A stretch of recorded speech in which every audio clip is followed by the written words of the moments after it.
합계 출산율이 1명도 안 되는 나라, 우리나라죠. 2명이 결혼해서 1명도 못 낳는다는 말은 그 2명의 부모들이 4명이었으니까 아주 단순하게 말한다면 4명에서 2명으로, 2명에서 1명으로 인구가 줄어든다는 계산이죠. 부동산, 연금, 경제, 성장 모두에 영향을 미치는 이 인구 문제만 생각하면 우리나라의 미래는 이미 예정된 미래, 정해진 미래와 같다는 암울한 생각을 갖게 됩니다. 오늘 최경영의 경제쇼에서는 한국 인구학의 대가라고 할 수 있는 조영태 서울대학교 보건대학원 교수와 함께 베트남이라는 나라를 중심으로 해서 인구와 미래 사회, 경제와 시장의 변화를 분석합니다. 지금 한국, 우리나라의 최선의 대안은 무엇인지도 함께 고민할 예정입니다. 최경영의 경제쇼는 라디오와 유튜브로도 동시에 방송되고 있습니다. 안녕하십니까. 진실탐사 엔터테이너 있는 대로 다학가 최경영입니다. 세상에 이익이 되는 방송 최경영의 경제쇼 출발합니다.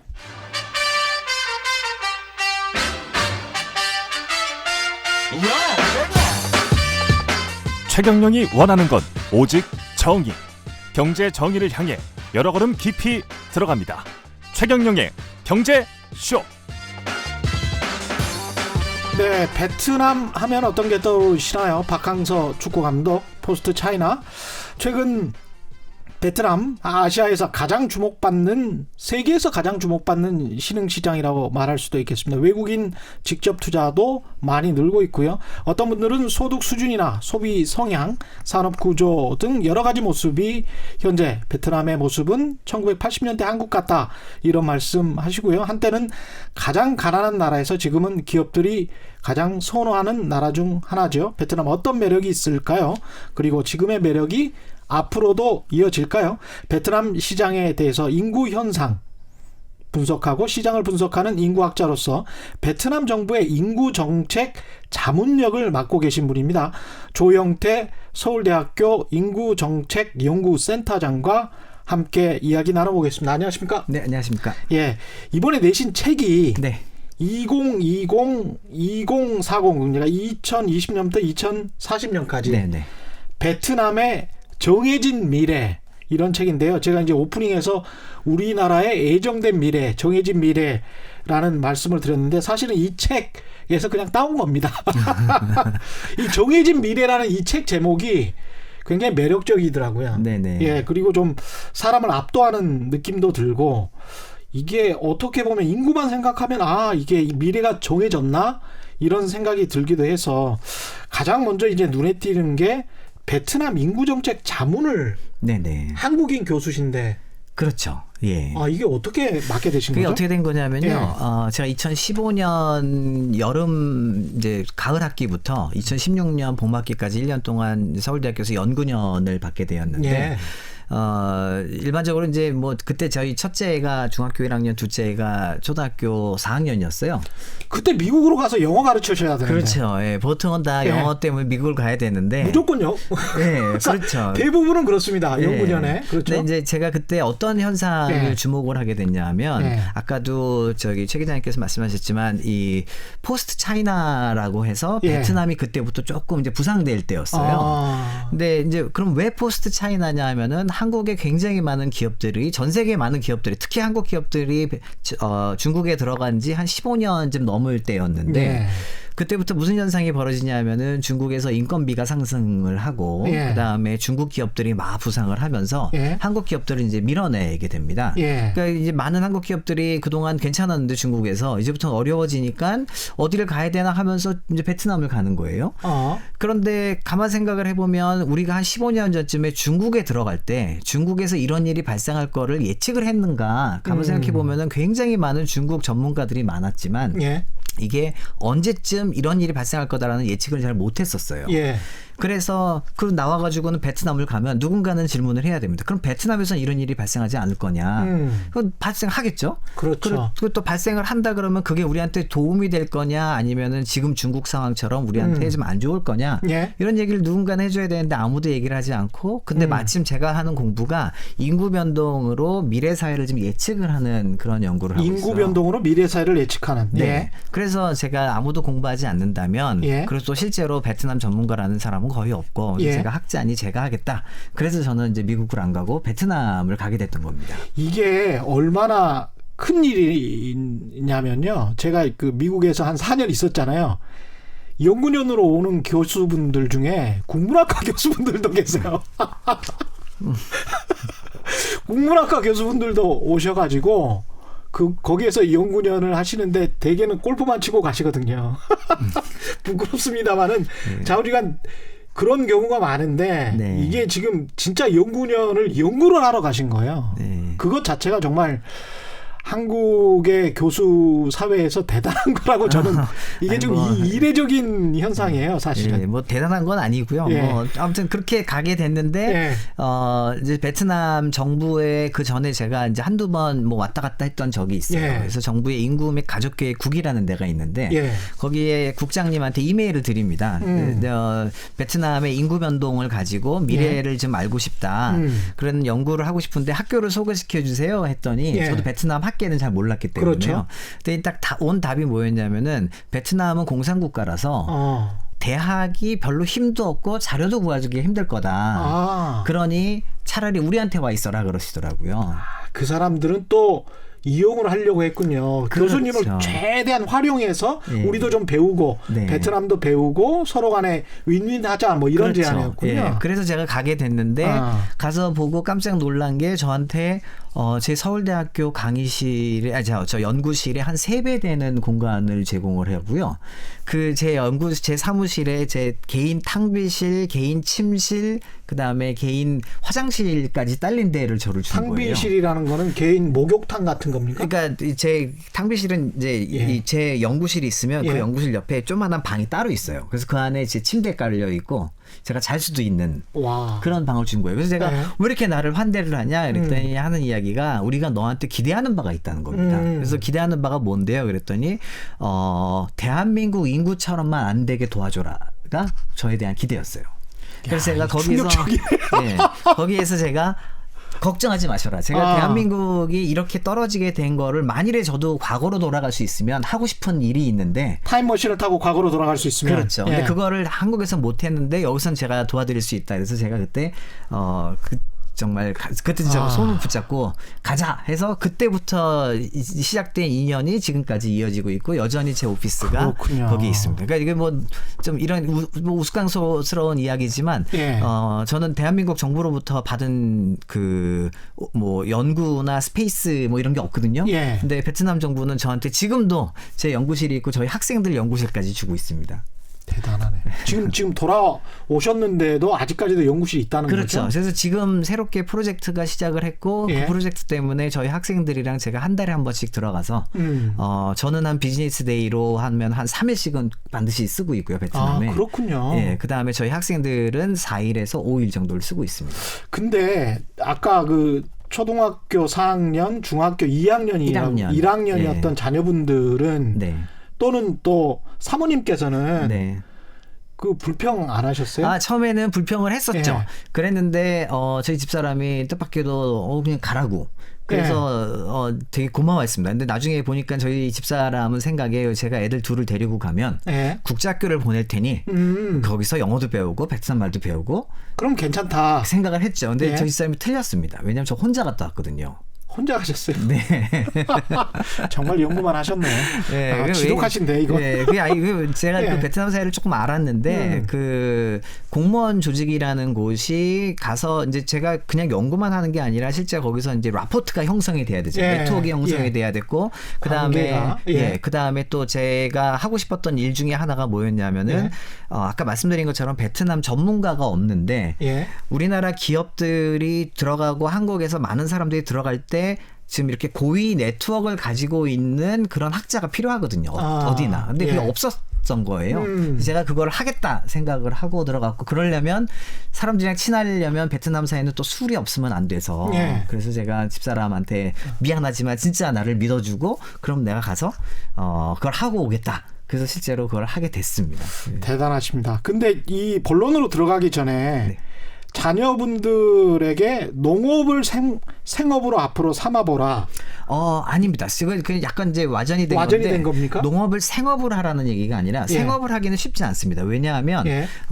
이게 부모나 뭐 누구가 농업을 하고 있으면은 그걸 가부로 받는 건 가능하지만 전혀 그렇지 않은 데서 맨 땅에 헤딩을 해서 농업을 하는 거는 매우 어려운 일인 예. 거예요. 예. 그래서 그러나 제가 이제 말씀드린 것처럼 이제 인구가 앞으로 어떻게 바뀌고 어디에 더 사람이 많아지고 어디에 적어지고 예. 적어진다 그러면은 근데 적어지는데 반드시 필요한 일이면 당연히 가치가 올라가잖아요. 예. 그런 것들을 이렇게 머릿속으로 그리게 되는데 그 중에 하나가 이제 농업이라는 분야였고 농산업이라는 분야였고 그래서 이제 저희 집 애한테는 남들은 농대 가기도 싫어하는데 예. 너는 농대를 갔으면 좋겠고 근데 그냥 농대를 가기보다는 좀 이 농업일이 실제로 땅에서 어떤 일이 벌어지는지를 알고 가면은 더 큰 전문가가 될 수 있으니 그래서 제가 저희 집 애한테는 고등학교를 가려면 농업 고등학교를 가는 것도 나쁘지 않겠다라고 얘기를 했고 지금 저희 집 둘째 애는 그렇게 생각을 하고 있습니다. 아, 그래요? 지금 이제 중학교 2학년이 됐는데 농업고등학교를 가려고 생각을 하고 있어요? 그렇죠. 예. 아, 그렇군요. 영어보다는 그러면 베트남어가 전망이 더 좋다라고 생각을 하십니까? 그거는 이제 저희 첫째 애인데 예. 첫째 애가 지금 고등학교 2학년이에요. 예. 근데 이게 이제 남들은 다 영어를 하지 않습니까? 그래서 저희 애한테 제가 야 너는 남들 다 하는 영어를 하지 말고 차라리 뭔가 하나 뭐 나만의 주특기가 있으면 좋은데 예. 어려서부터 베트남을 하자. 어차피 베트남은 다 뜰 거고 누구나 다 알고 있고 아빠가 공부하고 나니까 정말 베트남이 중요하니 예. 너는 베트남을 하자 그랬는데 저희 애가 아니 아빠 나는 영어도 못하는데 웬 베트남이냐. 그래서 제가 너희 반 애들이 영어를 다 잘하냐 했더니 다 잘한대요. 자기가 제일 못한대요. 근데 너희 반 애들 중에 그럼 베트남어 하는 애 있냐 했더니 없대요. 없지. 그거 봐라. 그러면은 남들 다 하는 영어는 사실 예. 영어라는 거는 우리는 그 노출이 많기 때문에 조금씩 다 하게 되어 있다. 필요하면 그렇죠. 다 한다. 예, 예. 그런데 이 베트남이라는 언어는 정말 어려워서 어려서부터 하지 않으면 그 힘드니 그거를 네가 하자. 예. 그래서 저희 집 애는 지금 영어 과외 안 하고 베트남어 과외를 하고 있습니다. 베트남어가 진짜 어렵습니다. 이게 육성조잖아요. 예. 이 중국어는 사성조인데 이거는 육성조거든요. 그래서 발음 따라하기도 힘들고 상당히 어려운 언어인데 대단하십니다. 뭐 근데 이게 이제 잘했다 잘못했다라는 예. 것보다는요 그냥 제가 이제 저도 공부할 때도 그랬고 제가 이렇게 애를 키우면서도 보면은 현재 중요한 가치가 있고요 미래에 중요해질 게 있습니다. 근데 그게 굉장히 좀 용감하다라고 할까요? 다른 사람들이 봤을 땐 일반인들이 봤을 땐 참 용감하시다 이런 느낌을 받을 것 같아요. 그렇죠. 근데 이제 전 또 학자니까 예. 저도 그냥 미래를 막연하게 생각하면서는 절대 우리 아이의 미래를 막연함을 가지고 줄 수는 없는 거죠. 그렇죠. 저는 그거를 공부하는 사람으로서 이거는 막연함이 아니라 매우 확실하지 않으면 줄 수 없는 거고. 그러니까 정해진 미래다. 그렇죠. 농업도 그렇고 베트남도 그렇고. 네. 야, 그래서 이제 어떻게 보면 아이들한테 정해진 미래를 선사를 했다, 선물로 줬다 이렇게 볼 수도 있겠습니다. 남들이 못 본 해안을 가지고. 예, 뭐 남들이 안 해서 오히려 더 기회가 생기는 거죠. 예. 베트남이 그렇게 좋은 시장으로 그 현황과 이 왜 그렇게 좋은 시장으로 평가를 하시는지. 이렇습니다. 그러니까 많은 기업들이 중국에서 나와서 베트남을 가서가 아니고요. 예. 인구학의 분야 중에는 여러 개가 있는데 그 중에 하나가 국가가 성장을 하는 데 있어서 어떤 인구 특성들이 도움이 되는가를 연구를 하는 그런 예. 분야가 하나가 있어요. 예. 근데 그 분야에서 보면은 어떤 얘기가 많냐면 인구가 크기가 크다고 좋은 게 아니고요.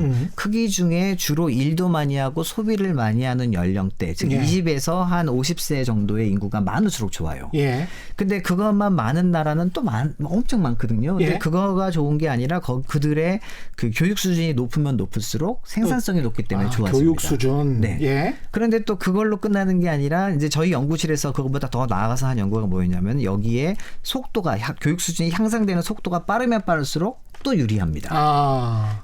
그랬던 나라가 과거에 우리나라의 80년대 중반부터 90년대 중반까지 대한민국이에요. 아, 그렇군요. 네.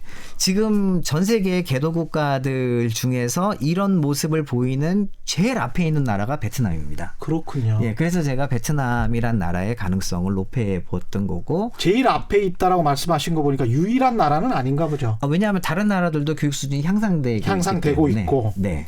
근데 그 향상되는 속도가 가장 빠른 나라는 베트남이. 저도 한번 베트남에 가본 적이 있는데 굉장히 자존심이 강하더라고요. 네. 유교 문화가 있고 유교 문화 때문에 또 교육열이 높을 수밖에 없는 그런 그렇죠. 우리랑 비슷한 측면들이 있더라고요. 그렇죠.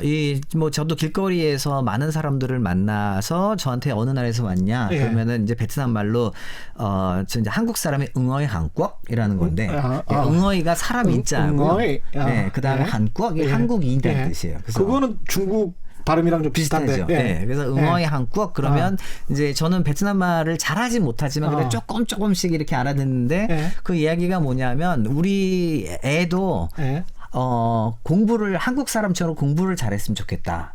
그런 이야기를 아주 많이 합니다. 그리고 한국에 보내고 싶다예요. 공부를 하기 위해서. 그래서 제가 이제 정말로 이거는 뭐 고위직의 관료서부터 그다음에 경제인서부터 그냥 길거리에 행상하시는 분들까지 다 똑같이 나오는 게 공부가 최우선입니다. 우리 아이들의 공부. 그리고 우리가 가지고 있었던 그런 가치관이랑 너무 일치를 하는 거예요. 그래서 이 나라의 그 가능성이 이렇게 그 공부를 중시를 하면 그런 가능성은 충분히 있다예요. 그렇죠. 그런데 이제 문제는 뭐가 있냐면은 그런 공부를 좋아한다고 해서 이 나라가 발전을 하는 거는 자동으로 할 수는 없고요. 그렇죠. 그 고등학교 때까지의 공부는 이제 갈 수 있습니다. 근데 그거를 넘어서서 좋은 대학들이 많아야만 국가 성장에 또 도움이 돼요. 그렇겠죠. 지금 우리나라도 생각해 보시면 80년대, 90년대 인구가 그 젊은 인구가 늘어났지만 그거를 받아들일 대학들이 막 늘어났었거든요. 그래서 그게 지금 원동력이 된 거고 지금이야 대학이 너무 많지만 중국도 전 세계의 공장들을 다 받아가지고 그냥 거기서 생산만 한 게 아니라 거기서 배우게 해가지고 똘똘한 자기네 좋은 대학을 나온 애들이 거기서 배워서 나와서 자기 거를 차리게 만듭니다. 그게 중국이 지금 성장한 힘이에요. 그러니까 베트남이란 나라는 이제 제가 베트남의 가능성과 그 다음에 과연 이 어느 정도의 그 천장이 있을 텐데 이 천장을 뚫고 나갈 거냐 아니냐의 이제 이 개연성을 제가 생각하는 거는 대학들이 좋은 대학이 많아서 이 국민들의 공부에 대한 열망을 다 받아주면은 그들이 배워서 외국 기업에서 배워서 나와서 자기 걸 차리면 이 나라는 성장을 더할 겁니다. 그렇겠죠. 그런데 이제 조금 안타까운 게 베트남은 좋은 대학이 없어요. 그렇군요. 대학은 많습니다. 한 200여 개의 대학이 있는데 가서 보시면은 하노이하고 호치민에 있는 몇몇 개의 대학 말고는 그냥 건물 하나 두 개밖에 없습니다. 그게 대학이에요.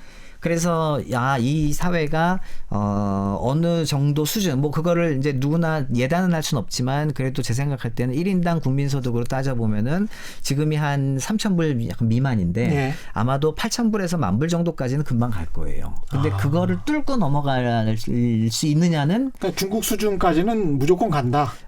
가죠. 중국까지는 가는데 중국이 이제 지금 더 성장하는 그런 모습들 특히 그렇죠. 뭐 상하이나 이 베이징에서 있는 모습처럼 이 베트남이라는 국가가 가려면 좋은 대학이 반드시 나와야 되고 거기에서 더 좋은 인재들을 양성을 해내야 됩니다. 정말 고등 교육을 받은. 근데 그게 없어요. 고등교육기관이 없군요. 네. 그래서 베트남의 고위 관진료나 그다음에 경제인들은 자녀들을 해외로 많이 보내고 있습니다. 지금. 그렇군요. 대학 교육을 위해서. 근데 이 대학 교육을 위해서 해외로 간 친구들이 다시 돌아오려고 잘 안 해요. 거기가 좋으니까. 그렇죠. 그쪽이 좋고 그다음에 공부를 박사까지 여기 다 박사 시키는 걸 되게 좋아하니까 박사까지 시켰는데 와봐야 여기서는 교수직이 사회적 지위도 높지 않고 그다음에 월급도 많지 않고 그다음에 연구를 할 수 있는 여건이 안 좋아서 그다음에 공산당이 조금 개입을 하고 간섭을 하고 그런 측면도 있습니까? 아니요. 그런 거는 제가 알기로는 그렇게 심하지가 않습니다. 심하지는 않고. 왜냐하면 이 나라가 그러니까 또 중국이랑 또 다른 게 예컨대 이런 거예요. 제가 아는 어떤 기업이 한 군데가 있는데 여기가 우리나라에서 옛날부터 방문 판매를 오랫동안 했던 회사입니다. 이 회사가 중국을 갔어요. 중국 가가지고 중국에서도 방문 판매를 해보면 어떨까 해서 사람들을 조직을 했는데 중국 정부가 바로 와서 못하게 합니다. 왜냐하면 한 5명 이상 모이면 안 되는 거예요. 예. 중국 사회에서는. 근데 제가 이 회사에다가 뭐라고 이제 조언을 줬냐면은 베트남에서는 가능하다. 왜냐하면 베트남에서는 3명이 모이건 5명이 모이건 10명이 모이건 정부가 신경 쓰질 않습니다. 아, 예. 그렇군요. 예.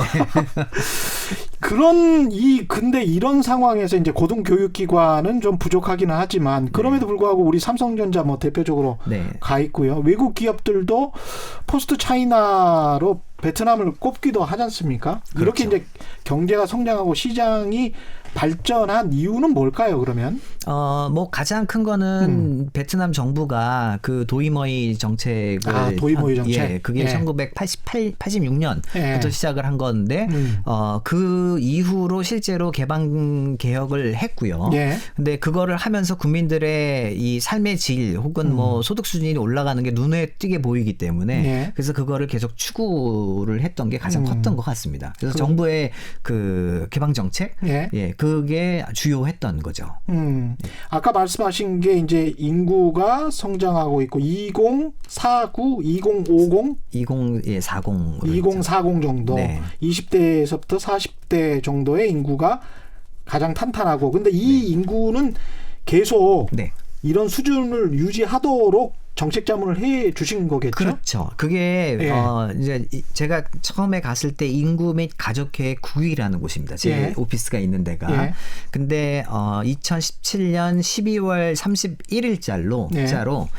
가족 계획을 수면 밑으로 내리기로 결정을 하고 지금 이름을 바꾸는 작업에 들어갔어요. 인구 9구로. 인구 9구로. 예. 왜냐하면 가족 계획을 우리나라도 과거에 가족 계획을 열심히 한 것처럼 예. 베트남도 가족 계획을 열심히 해와서 지금 지난 15년 동안 애를 2명을 낳고 있습니다.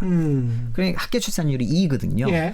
그런데 지역별로 이제 1.5인 곳도 있고 1.6인 곳도 있고 어떤 데는 3인 곳도 있어서 평균이 이제 2인데 예. 이 나라가 고민이 든 거예요. 이거를 가족 계획이라는 걸 계속 해야 되나 말아야 되나. 그래서 이제 저한테 예. 그 질문을 한 거였어요. 네가 만일에 한국의 과거로 돌아간다면 가족 계획 할래? 였습니다.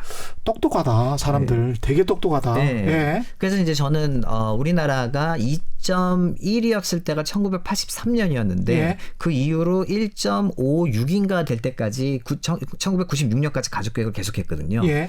그래서 제가 얘기를 한 게 이런 좀 높은 것도 있고 낮은 것도 있지만 2.0으로 지금 15년 동안 유지가 되면 가족 계획은 사실은 그만둬야 되는 게 맞다. 예, 그리고 이미 떨어진 곳은 한번 떨어지면 되돌리기가 쉽지 않기 때문에 그렇군요. 예, 그래서 가족 계획이라는 거는 그만두고 그리고 이제 인구의 그 방향을 인구 정책의 방향을 출산으로 놓지 말고 국가의 개발로 놔야 된다. 발전으로. 출산으로 놓지 말고 국가의 개발로 놔야 된다. 그렇죠. 발전. 그러니까 말씀드린 것처럼 국가가 발전을 해서 성장을 하고 경제 발전을 하려면 인구가 많다고 좋은 게 아니라고 아까 말씀드렸잖아요. 예, 그렇죠. 인구는 어디에 어느 정도 연령대가 교육 수준은 얼마나 있고 이런 사람이 어떻게 분포되어야지에 따라서 성장을 더 할 수 있느냐, 성장이 여기까지 가다 마느냐 이거를 예측을 해낼 수가 있어요. 인구의 구성과 인구의 질이 문제가 그렇죠. 된다. 예. 예. 그러면은 인구의 정책도 지금까지는 태어나는 아이라는 그 수에만 신경을 썼다면 이제는 거기에서 넘어서 가지고 다음 단계로 넘어가야 되는 거예요. 한국 사회는 그걸 못했던 거고. 그러네. 예, 베트남 예. 정부는 그거를 본인들도 생각을 하고 있었는데 제가 옆에서 얘기를 해주니까 맞다. 그래서 지금 이제 가족 계획을 내리게 된 거고 인구 정책의 틀을 두 가지로 바꿉니다. 예. 하나가 디벨로프먼트. 예. 발전 말씀하신. 베트남 말로는 파찌엔이라고 합니다. 예. 파치엔. 예. 예. 그래서 그 발전과 한자는 그다음에 똑같이 쓰는군요. 맞습니다. 보니까. 예. 그다음 한자는 안 쓰지만 이제 발음이 예. 비슷하고요. 예. 그러네요. 그다음에 또 하나가 인구의 질. 예. 퀄리티 오브 파퓰레이션으로 갑니다. 아, 그렇게 되네요. 예. 예. 그래서 지금 베트남 정부가 그 작업에 들어갔어요. 아. 그동안은 가족 계획만 열심히 해왔잖아요. 예. 이제 가족 계획을 수면 밑으로 내린다는 이야기는 이 발전과 인구의 질을 해야 되는데 이거는 내용이 어떠며 자기네들의 조직은 어떻게 바뀌어야 되고 이런 거를 이제 준비를 해야 될 거잖아요. 네. 절대로 급하게 준비하지 않습니다. 시간이 걸려도 좋으니 예. 천천히 연구부터 시작을 합니다. 그렇군요. 네, 그래서 지금 저희 연구실이랑 같이 그 연구를 하고 있어요. 이렇게 우리는 가령 이 질문이 계속 나올 수밖에 없어서 네. 청취자분들이 가장 그 질문이 궁금할 것 같아서 순서는 아닌데 그 질문부터 먼저 드릴게요. 우리 같은 경우에 지금 네. 출산율이 1명 아래로 떨어졌을 있지 않습니까? 그렇죠. 근데 아까 말씀하신 대로 그게 그렇게 떨어지면 출산율이 떨어지면 걷잡을 수가 없다라고 말씀을 하셨는데 우리 같은 경우는 걷잡아야 되는데 네. 어떻게 해야 됩니까? 우리는? 이게 사실 저는 우리나라 정부가 예. 그러니까 출산율이 뚝 이제 두 가지를 저는 생각을 하는데 우리나라 정부가 1996년까지 가족 계획을 하고 예. 그 다음에 10년 동안 정부 조직 내에 인구를 보는 그 조직 뭐 오피스 뭐 이게 하나도 없어졌어요. 그냥 우리 가족 계획이 인구였고 가족 계획을 그만뒀으니까 인구는 끝이 됐던 거였죠. 그냥 보건복지부 산하에 있어야 됐었을 것 같은데 있다면 최소한 하나라도 있었어야 되는데 거기서 모니터링을 하고 특히 이렇게 경제 위기가 오면 사람들은 위기 상황에서는 아무래도 내 생존이 중요해지잖아요. 예. 그러면 재생산이란 거는 미룰 수밖에 없거든요. 그렇죠. 예, 그러면은 이게 일시적인 현상이 될 거냐 아니면은 장기적으로 갈 거냐 이런 거를 누군가는 보고 모니터링을 하고 있어야 되는 게 맞는데 그렇죠. 그게 우리나라 정부 조직에는 없었던 거죠. 그러니까 96년부터 해서 한 10년 동안 없었다는 거. 2005년까지 없었습니다. 큰 문제였군요. 네. 지금은 있습니까? 지금은 있어요. 지금은 있는데도 예. 이제 제가 두 번째 드릴 말씀이 뭐냐면 예. 그 이후에 우리나라가 이제 이 복지 정책이라는 거를 그러니까 우리 보통은 이 복지라는 게 그전에는 이렇게 선별적 복지, 예. 즉 그 어려운 분한테 드리는 복지를 하다가 그때부터는 뭐 보편적 복지를 이제 선택을 합니다. 예. 그래서 모든 정책의 최우선이 복지가 되기 시작을 하면서 어떤 식으로 생각을 했냐면 우리나라의 저출산의 원인이 복지가 약해서라는 이제 이 논리를 펴게 됩니다. 그런 이야기 많이 했죠. 저도. 많이 했죠. 예. 그러니까 그렇죠. 저출산이 우리가 뭐 주거가 안정이 되지 못하니까. 네. 그 다음에 사람들이 결혼을 안 하는 이유가 소득이 그렇죠. 별로 없어서 뭐 이렇게 이야기를 그렇죠. 했거든요. 그런데 가만 생각해 보면 예. 주거가 안정이 안 됐던 적은 과거에도 주거는 안정이 안 됐었고요. 아, 그렇구나. 네, 그리고 우리 또 지방을 가보면 지방은 주거가 안정되어 있는데 상대적으로 서울에 비해서 예. 지방도 안 낳거든요, 아이를. 아, 그러네요. 네. 그러면 도대체 그거가 다냐? 그러니까 예. 저는 이런 생각이 듭니다. 이게 복지라는 거는 우리가 충분 조건이 있고 예. 그다음에 필요 조건이 있다면 충분 조건인 건 맞지만 예. 절대로 필요 조건은 아닙니다. 필요 조건은 뭐냐 하면 인구학에서는 필요 조건이 결국 이게 이제 멜서스라고 아마 우리 청취자분들께서도 예. 아실 텐데 인구론. 예, 인구론을 이야기한 인구는 기하급수적으로 증가하는데 식량 생산은 산술급수적으로 돼서 거기서 뭐 오버 파퓰레이션이 생긴다 이런 이야기인데 그렇죠.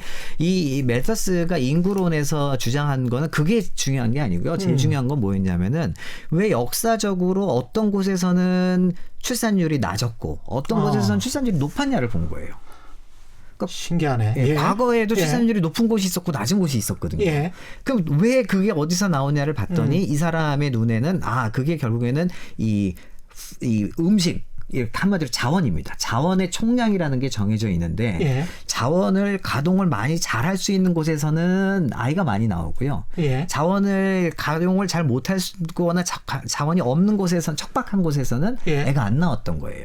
좀 더 구체적으로 좀 말씀을 그러니까 해주세요. 예를 들면 이런 예. 거죠. 저기 이 몽고의 초원 지역에서는 과거에 원나라 전에 이제 뭐 징기스칸 예, 전에 예. 몽고 초원에서는 아이를 많이 낳았을까요? 적게 낳았을까요? 좋게 나왔을 것 같습니다. 적게 낳았죠. 당연합니다. 뭐 쫓기듯이 계속 이동을 해야 되는데. 그럼요. 그런 데서 애가 많으면 안 되잖아요. 예. 그런데 중국의 그 황하강 유역 그런 데서는 아이를 많이 낳았었거든요.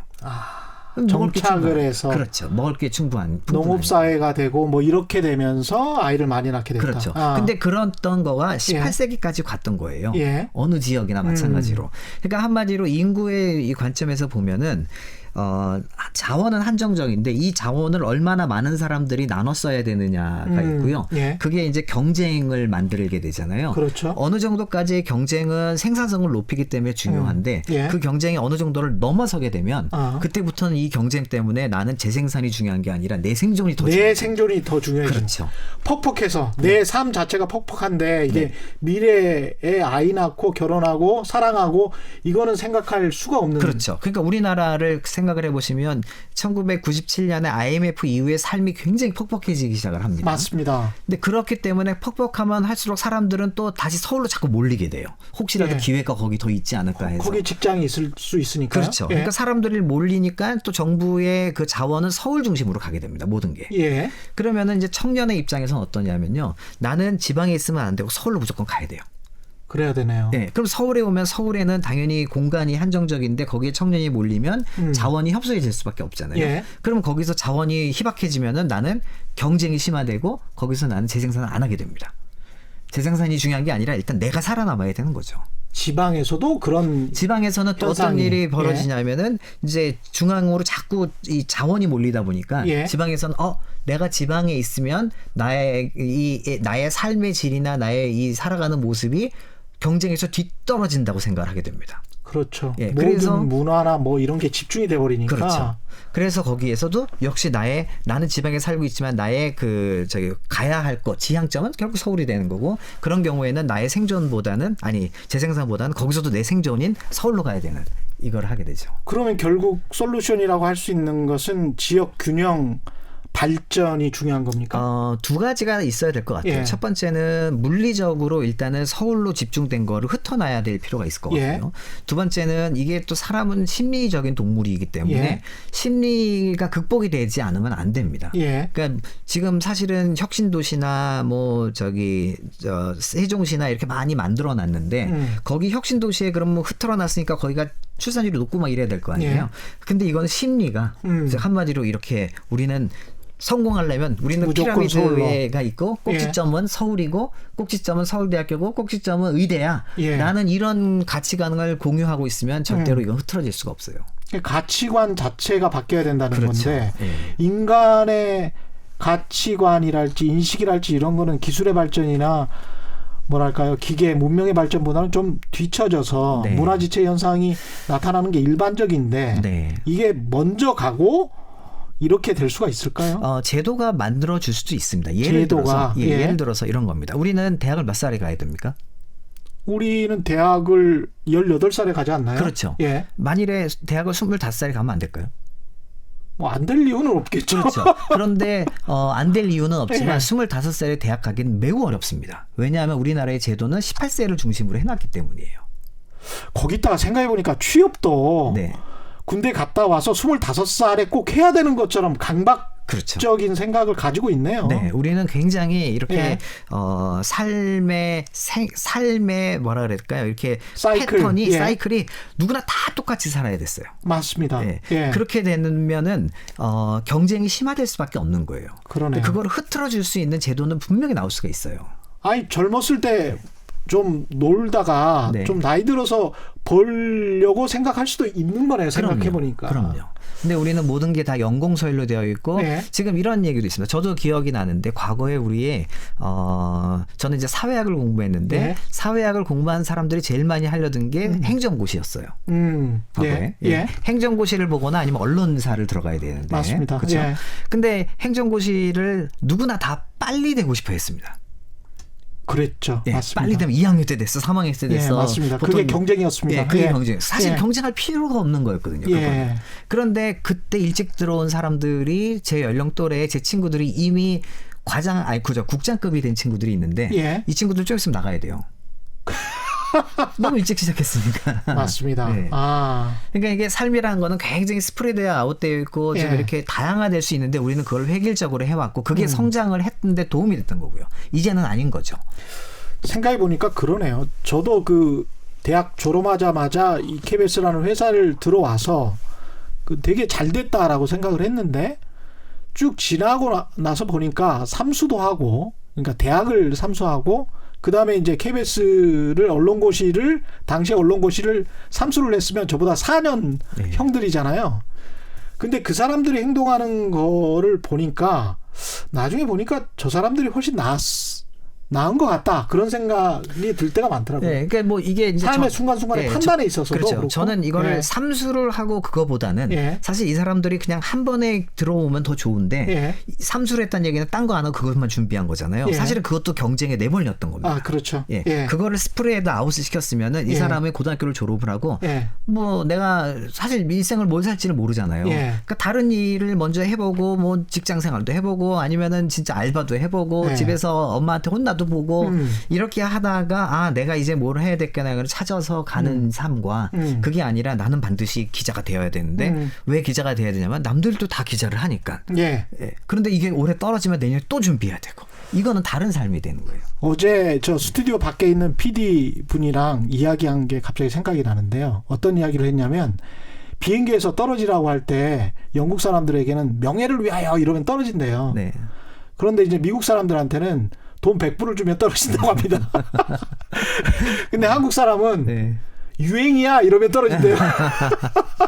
그게 저희 예. 예전에 기억나세요? 이 KBS 프로그램이었는데 비타민이라는 프로그램이 있었어요. 예. 그때는 매체가 다양하지 않아서 모든 사람이 다 TV 공중파를 볼 때였습니다. 예. 그때 저 기억나는 게 그날 검은 콩이 몸에 좋다 그래가지고 다음날 검은 콩 풍기 현상이 나타났었습니다. 그거 가지고 사실 그런데 지금 케이블 채널들 일부에서는 장사를 하기도 합니다. 네. 그러니까 그 프로그램이 나올 때 네. 알게 모르게 짬짬이로 네. 홈쇼핑 채널에 그걸 풀었나요? 그 상품을 또 방송을 해요. 예. 그래서 직접적으로 왔다 갔다 하면서 이런 이야기가 이게 몸에 좋다고 하는데 여기에서 지금 팔고 있는 거예요. 예. 서로 간의 편성 시간을 그렇죠. 그렇게 맞추더라고요. 아무튼 과거에는 예. 우리가 굉장히 얼마나 가치관이 획일적이냐 하면 우리나라 그랬습니다. 이게 좋다 그러면 다 사야만 맞아요. 했어요. 예, 이게 지금은 저는 이제 우리나라의 기회가 없어지는 게 아니라 오히려 더 생기고 있다고 생각을 하는데 그 예. 이유가 뭐냐면 일단 방송만 해도 매체가 다원화됐잖아요. 그렇죠. 굉장히. KBS 입장에서는 안 좋죠. 왜냐하면 우리가 다 독점했는데. 그랬습니다. 그러나 사회 입장에서 보면은 이거는 흐트러졌고 이제는 KBS 기자가 아니고 내가 기자를 해도 내가 살 수 있는 길이 생긴 거예요. 맞습니다. 예. 그렇다면 반드시 내가 대학교를 18세에 가가지고 KBS 기자가 되기 위해서 재수 삼수를 해야만 하느냐? 예. 아니어도 되는 거예요. 그럴 필요가 없죠. 그렇죠. 예. 그럼 삶이 다원화되는 거고 훨씬 풍부해질 수가 있어요. 여러 가지 먹고 살 게 생기니까. 그렇죠. 예. 그렇게 되면 뭐 그렇게 해서 풍족하게 살게 되면 또 아이 낳고 결혼하고 잘 살 수 있는 것이고. 그렇죠. 그래서 이제 그런 모습들이 우리나라에서 이제 생기는데 네. 베트남이라는 곳은 제가 지금 이 베트남을 보면서 느끼는 게 뭐냐면 우리가 일반적으로 어떤 생각하냐면요. 네. 베트남 그러면 하노이 호치민을 생각을 합니다. 그렇죠. 사람들이 바글바글하고 오토바이가 바글바글해요. 그렇죠. 그렇죠. 그런데 하노이 호치민의 베트남 인구 9,600만 중에 몇 퍼센트나 살고 있을까라고 질문을 해보면 사람들은요. 한국을 떠올립니다. 그렇겠죠. 네, 우리 예. 서울의 모습이 절반이니까. 네. 예. 근데 하노이 호치민은 13%밖에 안 살아요. 아, 두 도시 다 합해서도? 네. 그것도 하노이 호치민도 13%라는 거는 도시 지역이 아니라 농촌 지역을 다 포함해서입니다. 이 하노이 호치민 되게 크거든요. 예. 그래서 그걸 포함한 것이 도시 지역만 따지면 그것도 없어요. 그러면 도대체 나머지 인구는 어디에 살고 있냐면은 다 스프레드 아웃돼 있어요. 흩어져 있습니다. 자, 그러면 그렇군요. 베트남이라는 사회가 발전을 하려면 우리나라처럼 하노이 호치민으로 전 국민의 50%를 몰리게 하는 게 좋으냐?